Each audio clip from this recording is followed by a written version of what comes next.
이 시간 나눈 하나님 말씀은 고린도후서 12장 9절 말씀입니다.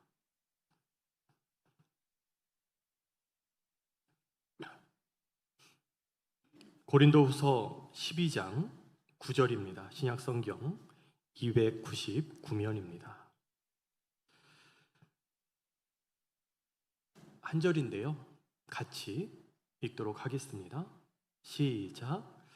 나에게 이르시기를 내 은혜가 내게 족하도다. 이는 내 능력이 약한 데서 온전하여 짐이라 하신지라.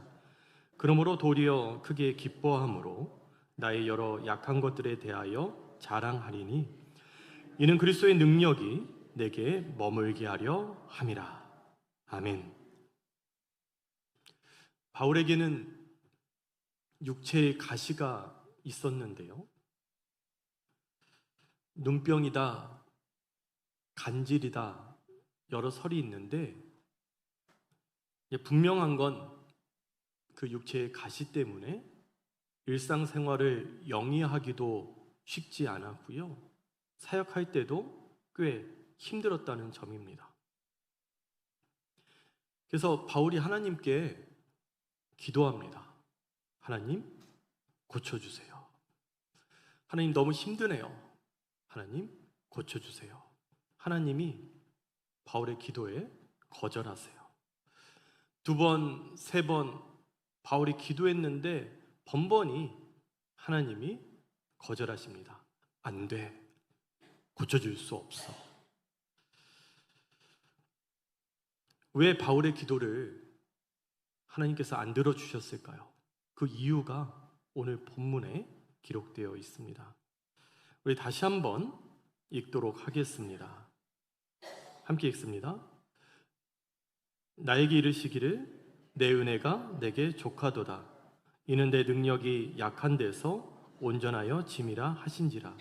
그러므로 도리어 크게 기뻐함으로 나의 여러 약한 것들에 대하여 자랑하리니 이는 그리스도의 능력이 내게 머물게 하려 함이라. 아멘. 왜 안 들어주셨냐?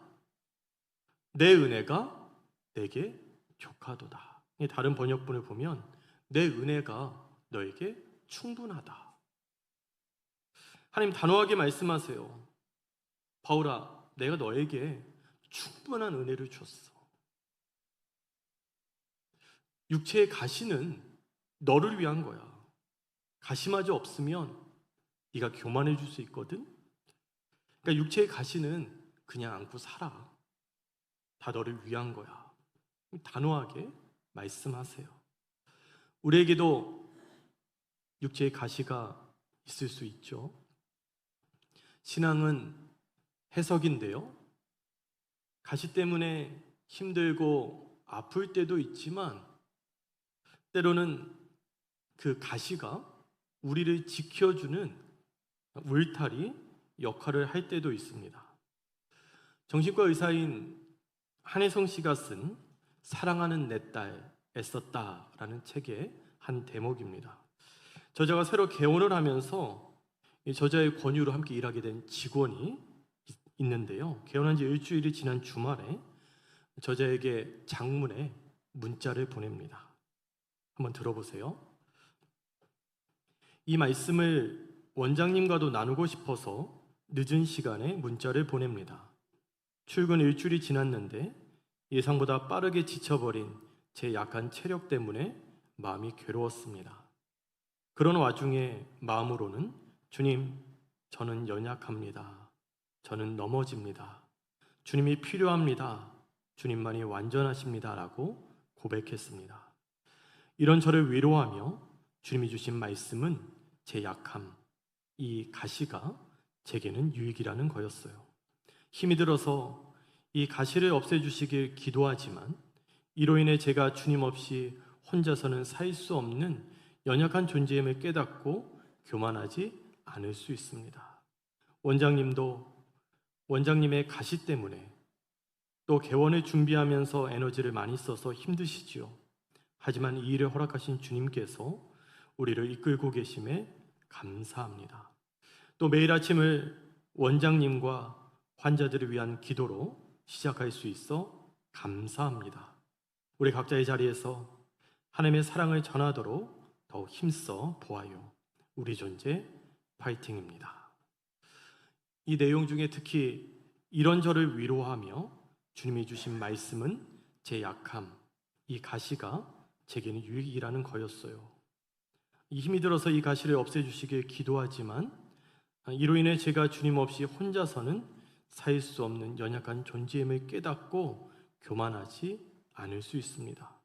이 부분이 제 마음에 와 닿았는데요. 가시 때문에 받게 되는 하나님의 위로가 있습니다. 가시가 아니었다면 경험하지 못했을, 받지 못했을 위로를 우리가 받게 되는데요. 그래도 육체의 가시가 힘든 건 부정할 수 없는 사실이잖아요. 차라리 육체의 가시는 없는 게 훨씬 더 낫겠죠. 그래서 바울도 여러 차례 기도한 거잖아요. 그때 주님이 하신 말씀, 내 은혜가 내게 족하도다, 이 말씀에 주목해서 말씀을 나누어 보려고 합니다. 바울의 간절한 기도에 안 돼, 고쳐줄 수 없어 단호하게 말씀하실 정도로 바울이 받은 충분한 은혜가 뭘까요? 얼마나 은혜를 충분히 주셨으면 육체의 가시를 고쳐줄 수 없다고, 거기까지는 안 된다고 거절하셨을까요? 육체의 가시가 주는 아픔이나 고통이 있었을 텐데 그걸 훨씬 넘어서는 무언가를 바울이 받았다는 거잖아요. 사실 눈에 보이는 바울의 상황이나 바울이 당한 고통을 생각해 볼 때 대체 바울이 받은 충분한 은혜가 무엇일까 가늠하는 게 쉽지 않습니다. 바울이 당한 고통을 보면요, 먼저 육체적인 고통입니다. 바울은 육체의 가시 외에도 육체적으로 정말 많은 고통을 겪었어요. 셀 수 없을 만큼 감옥에 갇힙니다. 수없이 매를 맞았는데 인간의 한계라는 40대에서 한 대를 뺀 39번 맞는 매를 5차례나 맞았고요. 고고학 자료를 보면 이 매의 끝부분에 짐승의 뼈가 붙어 있어서 맞으면 살이 파이는 그런 아픔이래요. 태장을 3번 맞았습니다.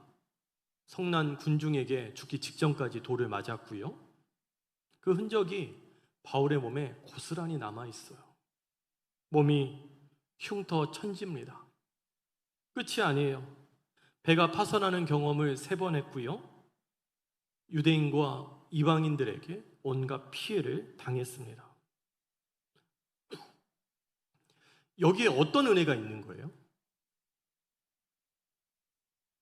이런 바울의 모습을 볼 때 우리가 생각하는 은혜하고는 거리가 너무나 멀게 느껴집니다. 수없이 많은 고통을 겪은 바울에게 하나님은 네 은혜가 너에게 충분하다, 내 은혜가 너에게 충분하다고 말씀하세요. 정신적인 고통, 육체적인 고통도 힘들었는데 정신적인 고통도 이루 말할 수가 없었어요. 고린도후서 11장 28절과 29절 말씀을 보면 이런 일 외에도 날마다 여러 교회에 대한 염려 때문에 내 마음은 무거웠습니다. 누가 약해지면 내 마음도 약해진 기분이었고 누가 죄를 지으면 내 마음도 아팠습니다. 공감 능력도 참 좋았던 사람인 것 같아요. 교회 안에는 믿음이 좋은 사람도 있지만 그렇지 못한 사람들도 있잖아요. 믿음이 좋지 않은 사람을 볼 때 바울이 마음이 약해지는 거예요. 누군가 시험에 들고 죄를 지으면 바울이 자기가 지은 죄도 아닌데 자기도 그 마음이 아픈 거죠. 타들어가요. 교회에 대한 염려로 마음이 무거워질 때도 참 많았습니다. 사도적 권위를 의심받기도 해요. 입장 바꿔 생각해 보세요. 저 사람은 목사도 아니야. 저 사람이 무슨 장로야. 저 사람이 무슨 권사고. 기분이 어떨까요? 무시당할 때도 있어요. 고린도후서 10장 10절을 보면 바울의 편지는 무게가 있고 힘이 있지만 직접 대할 때에는 그는 약하고 말주변도 변변치 못하다 하고 말하는 사람들이 있습니다. 바울을 직접 만나고 사람들이 실망했어요. 만나기 전에는 글만 봤을 때는 괜찮았는데 직접 보고 나서니 바울 뭐 별거 아니네? 좀 실망스러운데? 저 정도밖에 안 되는 사람이었어? 이 자존심 상하겠죠? 스트레스도 얼마나 많이 받았겠어요. 그래도 바울이니까. 다른 사람도 아니면 바울이잖아요. 무시당하면 무시당하는 대로, 뭐 사람들이 인정 안 해주면 뭐 사람들이 인정받으라고 하는 거 아니니까 그냥 무시하고 묵묵히 사역의 길을 가면 되는데, 문제가 뭐냐면 바울의 사도직을 의심하는 것에서 끝난 게 아니라 바울이 전한 복음마저도 거부하는 거죠. 이게 참을 수 없는 거예요. 전하는 사람을 신임하지 못하니까 전하는 그 말씀도 믿을 수 없는 거죠. 바울이 개척한 교회들도 문제가 다 생겼어요.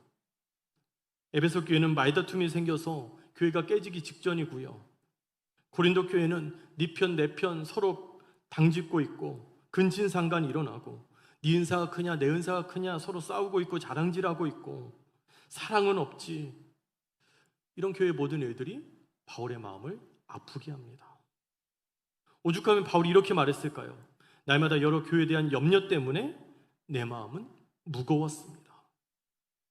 영적, 정신적 고통을 맛본 거죠.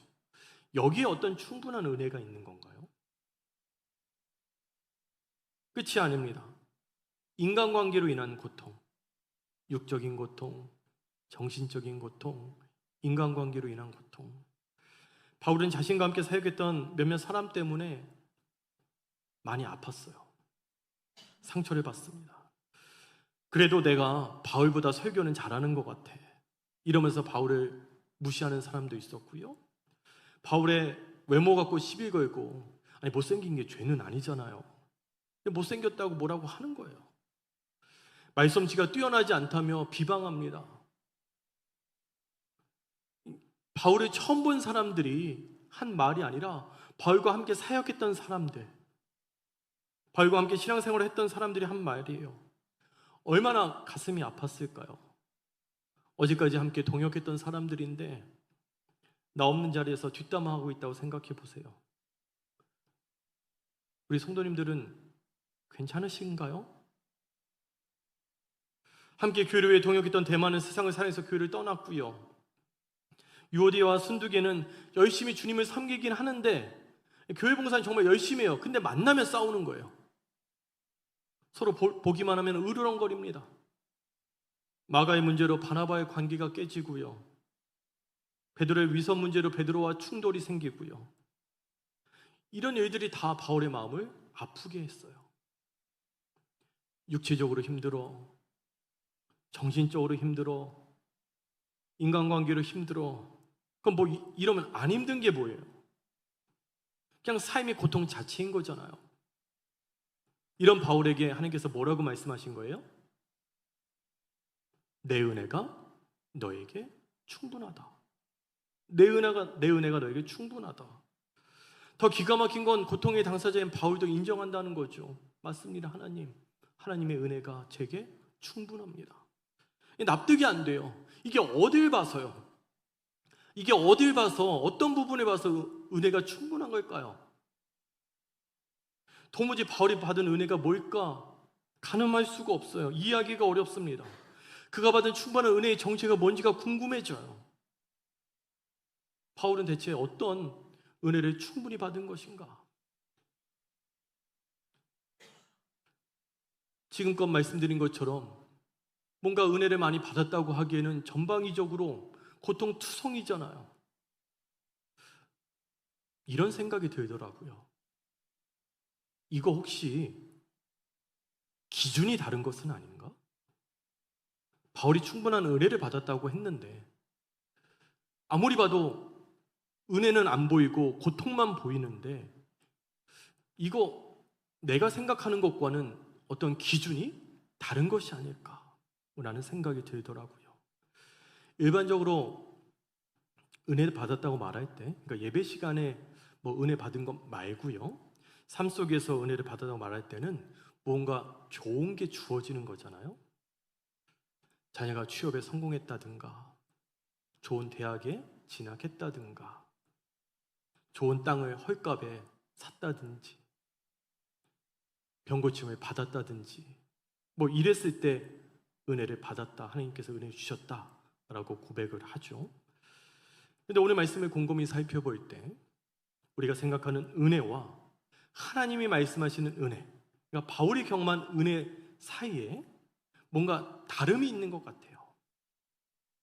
하나님이 말씀하시는 은혜, 바울이 체험한 충분한 은혜는 무엇일까요? 첫 번째입니다. 하나님의 열심. 함께 읽습니다. 시작. 바울을 향한 하나님의 열심이 아니에요. 하나님을 향한 바울의 열심이 아닙니다. 바울을 향한 하나님의 열심이에요. 바울은 복음의 핍박자였습니다. 공문서 받으러 다메섹을 지나는 중에 예수님이 바울을 신방 오세요.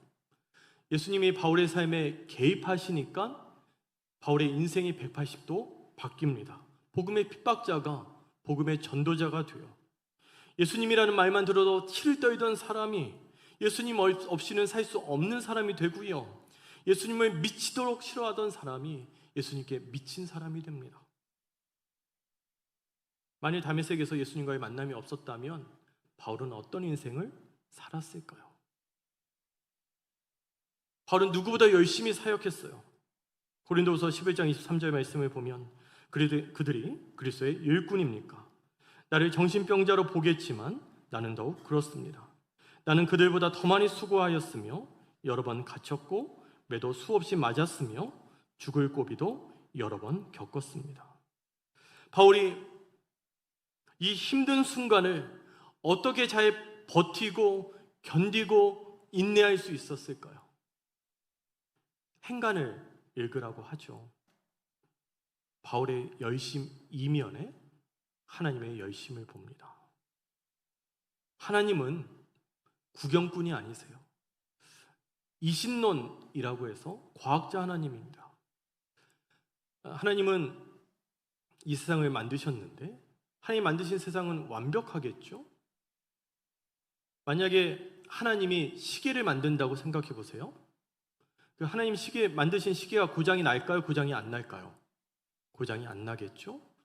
하나님 시계를 만들어 두시고 그냥 내버려 두시면 시계는 알아서 시간을 잘 맞출 겁니다.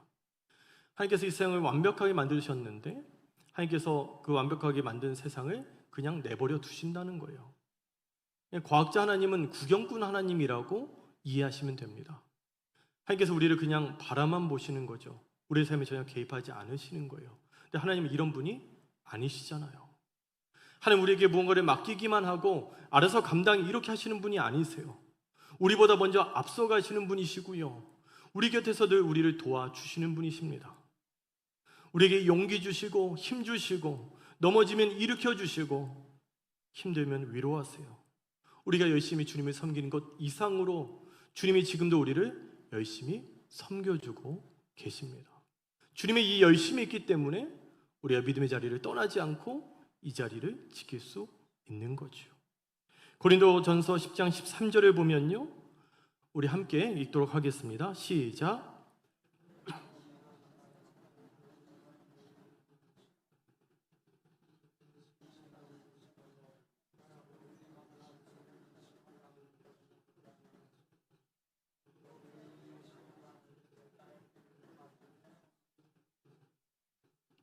하나님은 우리에게 감당할 수 없는 시험 이상의 것을 주지 않으세요. 하나님의 배려가 담겨 있는 거죠. 우리가 시험 당할 때면 피할 길도 다 마련해 주시고요. 우리의 일거수일투족에 마음을 쓰시고 우리의 걸음을 한 걸음 한 걸음 인도하십니다. 하나님의 은혜가 충분하다는 게 이런 거죠. 하나님 우리가 당하는 모든 고통과 아픔에 공감하시고요. 우리에게 마음을 쓰시고 어떤 어려움이라도 잘 극복할 수 있도록 우리를 인도해 주시고 이끌어 주시고 피할 길을 마련해 주시고 우리를 당겨 주시고 우리를 밀어 주시는 분이 우리 하나님이십니다. 우리 혼자만의 힘으로 지금껏 잘 살아오신 게 아니에요. 하나님이 도와주셨습니다. 하나님이 이끌어 주셨어요. 로마서 8장 31절, 33절, 34절 말씀을 보면요, 그런즉 이 일에 대하여 우리가 무슨 말을 하리요? 만일 하나님이 우리를 위하시면 누가 우리를 대적하리요? 누가 능히 하나님께서 택하신 자들을 고발하리요? 의롭다 하신 이는 하나님이시니 누가 정죄하리요? 죽으실 뿐 아니라 다시 살아나신 이는 그리스도 예수시니 그는 하나님 우편에 계신 자요 우리를 위하여 간구하시는 자신이라. 하나님께서 지금도 우리를 위해 기도하고 계십니다. 우리가 이렇게 믿음 잘 지키며 살 수 있는 것, 예수님의 그 기도에 대한 응답인 거죠. 이것이 충분한 은혜입니다. 두 번째는 하나님의 함께하심. 사도행전 18장 9절과 10절 말씀을 같이 읽도록 하겠습니다. 시작. 바울에게 말씀하시되 두려워하지 말며 침묵하지 말고 말하라. 내가 너와 함께 있음에 어떤 사람도 너를 대적하여 해롭게 할 자가 없을 것이니 이는 이 성중에 내 백성이 많음이라 하시더라. 아멘. 내가 너와 함께 있음에. 하나님 우리와 항상 함께 하십니다. 우리 하나님 임마누엘의 하나님이세요. 바울이 채찍과 돌에 맞을 때도, 이런저런 위험을 겪을 때도, 사람들이 그를 떠나 마음에 상하게 할 때도, 감옥에 갇혀 외로운 시간을 보낼 때도 주님은 바울과 함께 하셨습니다. 임마누엘, 우리와 함께 하시는 하나님. 우리가 정말 많이 사용하는 표현인데요, 안타까운 건 이 은혜가 얼마나 충분한 은혜인지를 우리가 다 알지를 못하는 것 같습니다. 하나님이 우리와 함께 하신다는 약속만으로는 우리가 살아가기에 뭔가 부족한 것 같고요, 고난의 현실을 충분히 견딜 수 없다고, 이겨낼 수 없다고 생각하는 분들도 있는 것 같아요. 그런데 이 약속이, 하나님이 우리와 함께 하시다, 이 약속이요, 아브라함을 믿음의 조상이 되게 만들었고요, 모세가 광야를 출애굽을 할 수 있었던 비결이 되었고요, 여호수아가 가나안을 정복할 수 있었던 것도 이 약속 때문이었습니다. 예수님의 제자들이 믿음을 지키며 주님의 뜻을 따라 살 수 있었던 것도 하나님이 우리와 함께 하신다, 임마누엘, 이 약속 덕분이었습니다. 그 동일한 내용을 우리에게도 약속하세요. 내가 너희와 항상 함께하리라. 내가 너희와 항상 함께하리라. 하나님 우리와 함께하십니다. 우리가 기쁘고 행복할 때만 우리와 함께하시는 것이 아니라 우리가 힘들고 고단한 그 순간에도 하나님 우리와 함께하세요. 이게 충분한 은혜입니다. 마지막 세 번째입니다. 믿음의 동역자가 주는 위로와 기쁨. 함께 읽습니다. 시작. 믿음의 동역자가 주는 위로와 기쁨. 이 세상에서 혼자 할 수 없는 두 가지가 있는데요, 뭘까요? 결혼하고요, 신앙생활입니다. 신앙생활은 혼자 하는 게 아닙니다. 함께 하다 보면 내 마음을 아프게 하고 상처 주는 사람도 있죠. 반면 힘들고 어려울 때 버팀목이 되어주는 동역자들도 있습니다. 바울 주변에는 꽤 좋은 동역자들이 있었어요. 그 덕분에 용기와 힘을 얻기도 했는데요, 고린도후서 7장 5절과 6절 말씀입니다. 함께 읽습니다. 시작. 우리가 마케도니아에 이르렀을 때에도 우리의 육체는 조금도 쉬지 못하였습니다. 우리는 여러 가지로 환난을 겪었습니다. 밖으로는 싸움이 있었고 안으로는 두려움이 있었습니다. 그러나 시리에 빠진 사람을 위로해 주시는 하나님께서는 디도를 돌아오게 하심으로써 우리를 위로해 주셨습니다. 아멘. 믿음의 동역자가 있다는 게 얼마나 감사한 일인지 모릅니다. 함께 신앙생활하는 분이 있다는 게 얼마나 큰 축복인지 모릅니다. 내 옆에 나와 함께하는 사람이 있다는 것,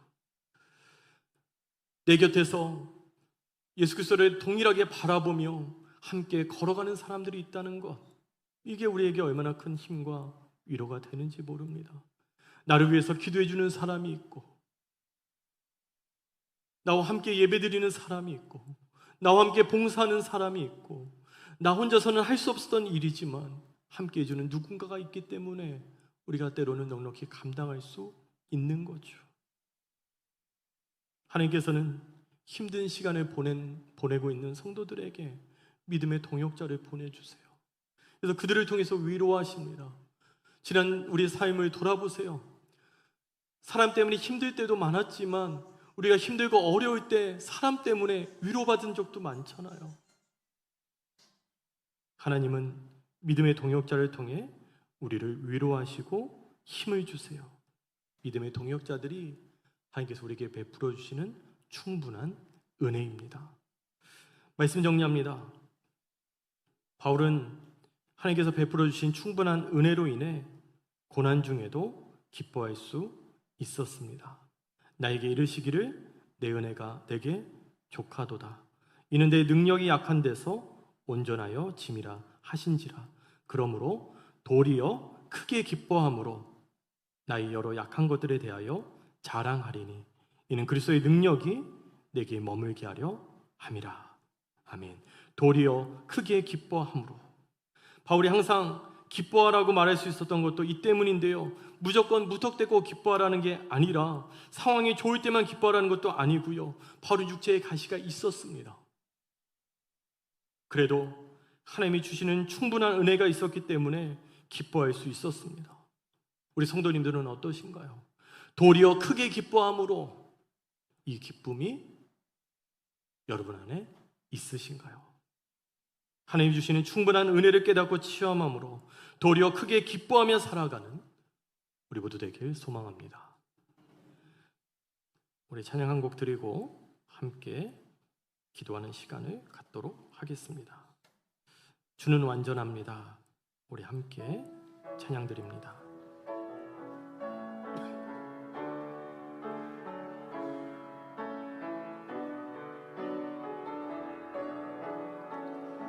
주여 우린 연약합니다. 주여 우린 연약합니다. 우린 오늘을 힘겨워 합니다. 주 뜻 이루며 살기에 부족합니다. 우린 연약합니다. 주여 우린 넘어집니다. 주여 우린 넘어집니다. 오늘 하루 또 실수합니다. 주의 긍휼을 구하는 죄인입니다. 우리 주만 바라봅니다. 한없는 주님의 은혜 온 세상 위에 넘칩니다. 가릴 수 없는 주 영광 온 땅 위에 충만합니다.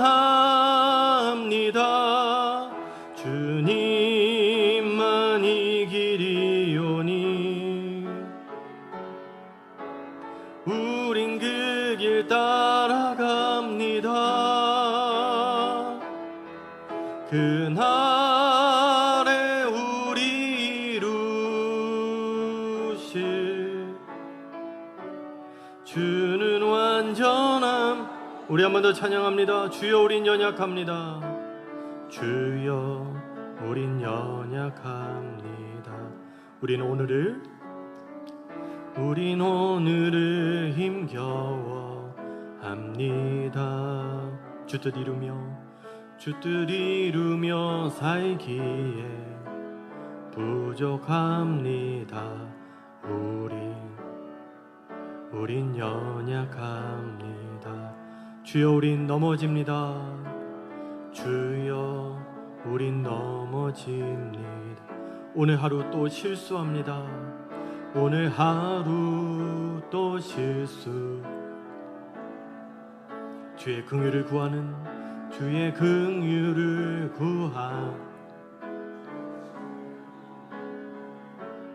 우리 주만 바라봅니다.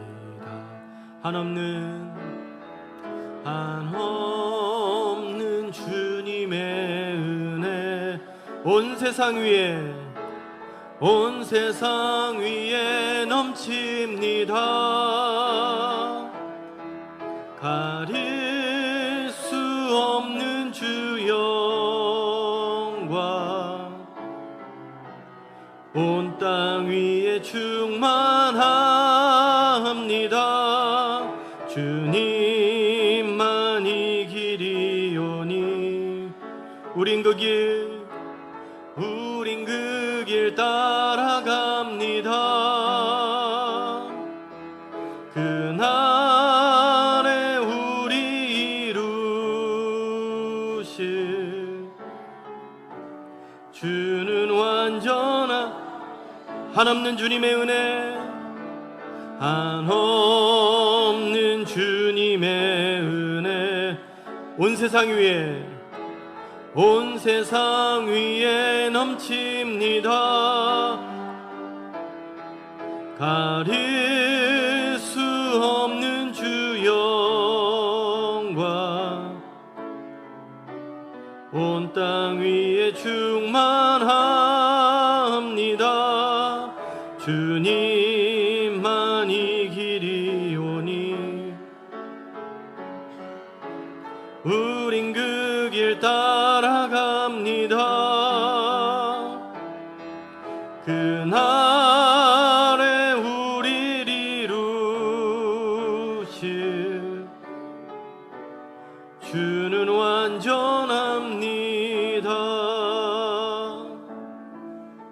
우리 함께 기도할 때에 바울에게 육체에 가시가 있었던 것처럼 우리에게도 가시가 있습니다. 육체의 가시일 수도 있고 정신적인 가시일 수도 있고 관계의 가시일 수도 있고 환경의 가시일 수도 있습니다. 하나님 앞에 아무리 기도해도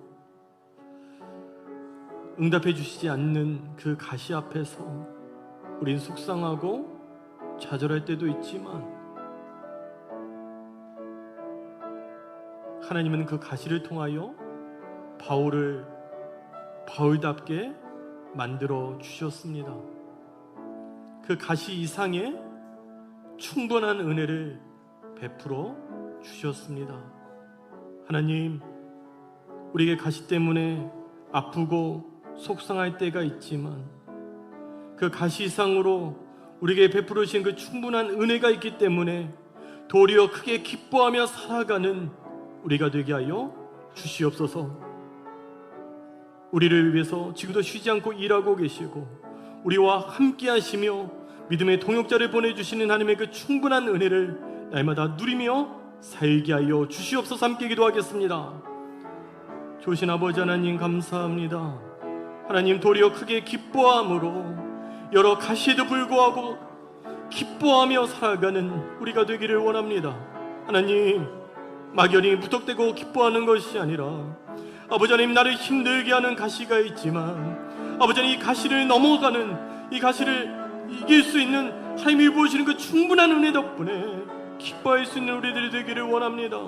하나님, 우리를 삶을 찌르는, 우리를 아프게 하는 가시가 무엇인지요. 하나님, 그러나 우리에게 가시 넘어 아버지 하나님 우리와 함께 하시고 지금도 쉬지 않고 우리를 위해서 일하고 계시며 우리를 인도하시는 하나님의 그 은혜 앞에 아버지 하나님, 때로 우리가 힘들고 주저앉아 있을 때 믿음의 동역자를 보내주셔서 우리를 위로하시는 하나님의 그 은혜 앞에 하나님, 우리가 다시금 일어나고 하나님의 그 은혜를 깨닫고 체험함으로 말미암아 아버지 그 가시에도 불구하고 도리어 크게 기뻐하며 살아가는 우리들이 될 수 있도록 아버지 이 시간 우리 가운데 은혜를 베풀어 주시옵소서. 하나님의 그 함께 하시는 은혜가 얼마나 충분한 은혜인지를 알게 하여 주시고 우리를 위한 하나님의 그 열심을 알게 하여 주시고 아버지 우리에게 보내주신 믿음의 동역자가 얼마나 감사한 일인지를, 얼마나 큰 축복인지를 우리가 더 깊이 깨달을 수 있는 은혜가 우리에게 있게 하여 주시옵소서.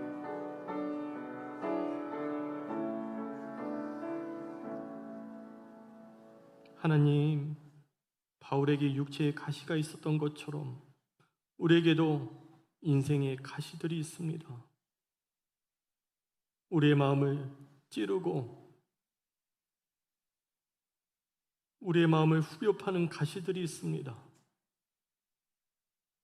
그런데 바울의 고백처럼 그 가시에도 불구하고 도리어 크게 기뻐하며 살아가는 그 기쁨이 우리 안에 있기를 원합니다.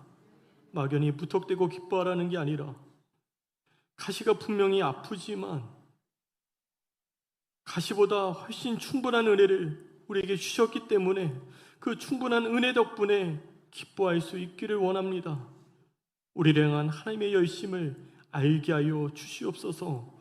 우리가 열심히 살아왔다고 생각했는데 그 열심 이면에 하나님이 우리를 위해서 열심히 섬겨주셨기 때문에 오늘의 우리가 있을 수 있음을 알게 하여 주시고, 우리가 힘들고 어려울 때 우리와 함께 하셨던 하나님, 우리와 동행하셨던 하나님, 하나님이 우리와 함께 하신다는 것이 얼마나 감사한 일인지를, 얼마나 큰 복인지를 알게 하여 주시옵소서. 믿음의 동역자를 보내주심도 감사합니다. 힘들고 어려운 시간, 고단한 시간을 보낼 때 믿음의 동역자를 보내서 우리를 위로해 주심도 감사합니다. 이런 충분한 은혜가 있기 때문에 가시에도 불구하고 기뻐하며 살아가는 우리 모두 되게 하여 주시옵소서. 감사드리며 예수님의 이름으로 기도드립니다. 아멘. 하늘에 계신 우리 아버지여, 이름이 거룩히 여김을 받으시오며 나라의 임하옵시며 뜻이 하늘에서 이룬 것 같이 땅에서도 이루어지이다. 오늘날 우리에게 일용할 양식을 주옵시고 우리가 우리에게 죄 지은 자를 사하여 준 것 같이 우리 죄를 사하여 주옵시고 우리를 시험에 들게 하지 마옵시고 다만 악에서 구하옵소서. 대개 나라와 권세와 영광이 아버지께 영원히 쌓옵나이다. 아멘.